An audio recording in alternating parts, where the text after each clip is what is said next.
Hi, and welcome to Savitha Dental College lecture cast in intraoral radiographic techniques. Intraoral radiographic techniques are of three types: intraoral periapical radiography, bitewing radiography, and occlusal radiography. Intraoral periapical radiography. Its indications include periapical pathologies, periodontal pathologies, fractures, implant, periapical surgery, root canal treatment, assessment of root morphology, and during impactions. Periapical radiography follows paralleling technique and bisecting angle technique.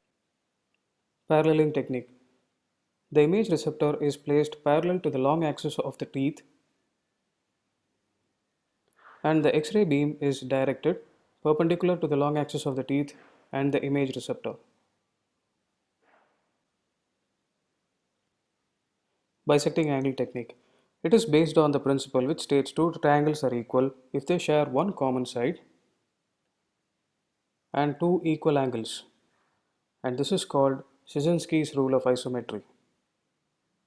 A similar triangle is formed by the image receptor, long axis of the teeth, and the imaginary bisector.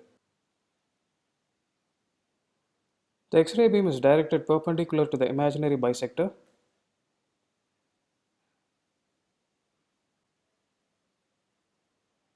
Bisecting angle technique has horizontal and vertical angulations. Horizontal angulation. The central ray is directed such that it passes through the contact areas of the teeth. Vertical angulations are specific to each teeth. Maxillary teeth have positive vertical angulation and mandibular teeth have a negative vertical angulation.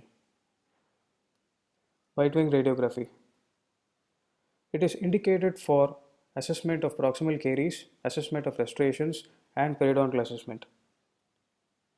The bitewing radiograph is held in between the maxillary and the mandibular premolars and molars with the help of a bitewing tab, and the X-ray beam is directed at an angle of +5 to +8 degrees. Occlusal radiography. It is indicated for fractures, cyst and tumors, impaction, trismus, silolith, and evaluation of maxillary sinus. Standard maxillary occlusal radiograph. The tube side faces the maxilla, the radiograph is held in between the maxillary and the mandibular teeth, and the X-ray beam is directed at an angle of +45 degrees and through the tip of the nose, and the resultant radiograph will look like this. Cross-sectional maxillary occlusal radiograph.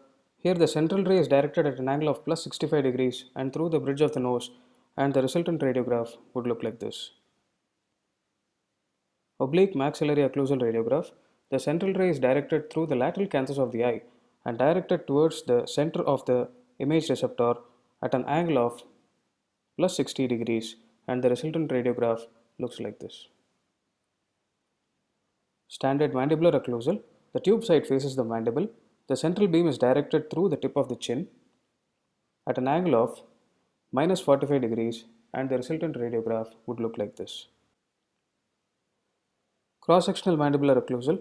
The central beam is directed slightly below the chin at an angle of -90 degrees, and the radiograph will look like this.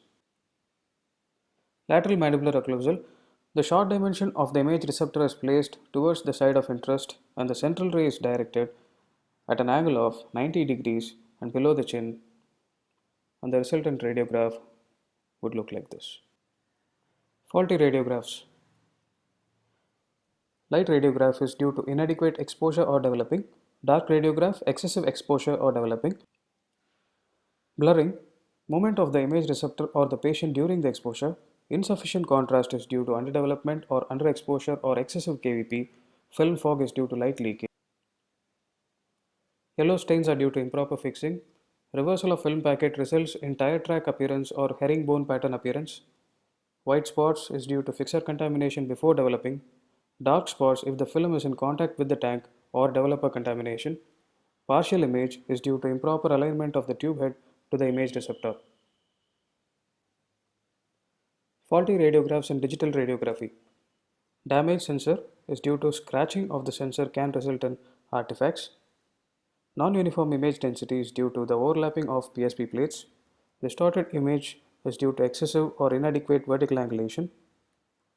Noisy image appears as grains in the radiograph and is due to inadequate exposure. Incomplete erasure results in double image or the image which was present previously. Thank you.